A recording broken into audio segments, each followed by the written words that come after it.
আপনি জানেন আপনার মা যে আজকে আমাদের বাসায় আপনার আর আমার বিয়ের প্রস্তাব নিয়ে গেছে? কি হলো, কথা বলছেন না কেন?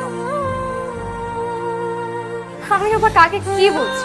সেই মানুষটা সারা স্মৃতি নিয়ে সব জায়গায় ঘুরে বেড়াচ্ছে, অথচ সেই মানুষটাই সারা মারা গেছে 2 মাস হয় নাই, এর মধ্যে বিয়ের পিড়িতে বসার জন্য পাগল হয়ে গেছেন।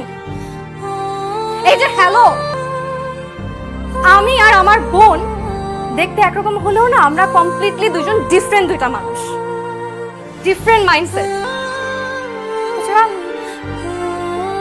আপনি সারাকে এত তাড়াতাড়ি ভুলতে পারলো, আমি আমার বোনকে কোনোদিন ভুলতে পারবো না। তাই আপনিও আপনার মাকে খুব ভালো করে এটা বলে দিবেন যে ফার্দার আমাদের বাসায় যেন এরকম উল্টাপাল্টা প্রস্তাব না নিয়ে আসে। আর আপনিও এই ধরনের চিন্তা না মাথার থেকে ঝেড়ে ফেলেন।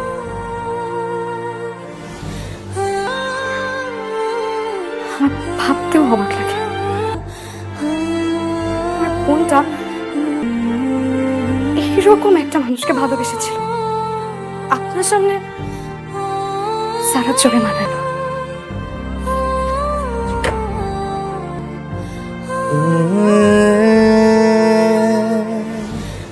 আঙ্কেল, আমার যারার সাথে একটু কথা আছে।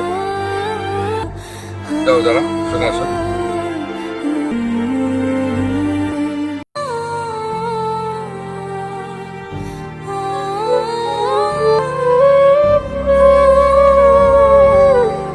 কি ব্যাপার, কিছু বলবেন?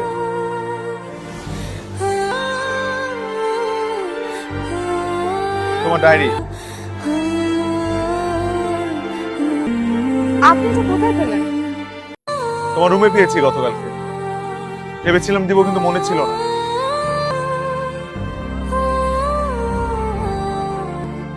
আচ্ছা, আপনি আমার ডায়েরিটা পড়েননি তো?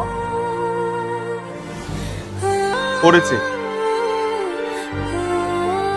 কিন্তু শেষ পৃষ্ঠায় কিছু লেখা ছিল না বলে পড়তে পারিনি।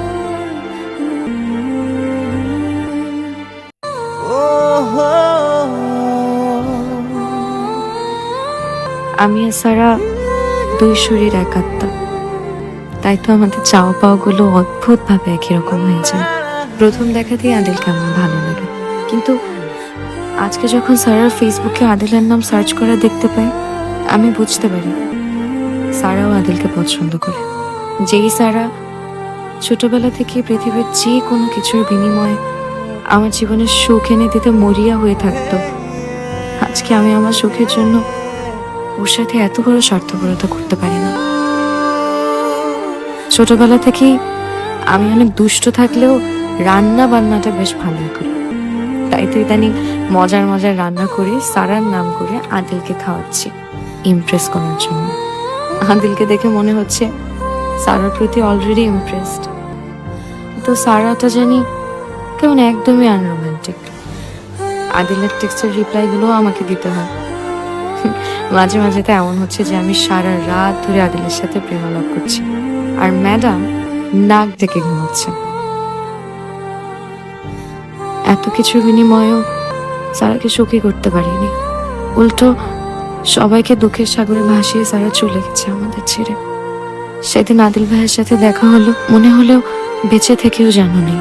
বাসায় এসে খুব করে সারাকে বকেছি, কিন্তু ওর তো আর কথা বলার সামর্থ্য নেই। নিষ্পলক তাকিয়ে থেকে শুধু বোঝানোর চেষ্টা করছে, আমার ভালোবাসাটাকে নিঃশেষ হতে দিস না।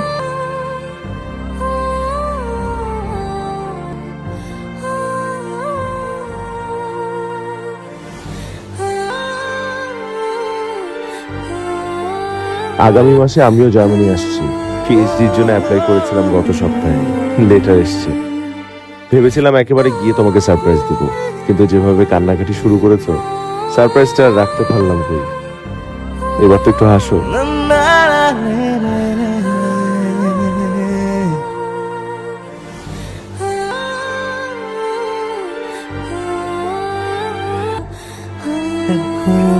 খুঁজি থাকে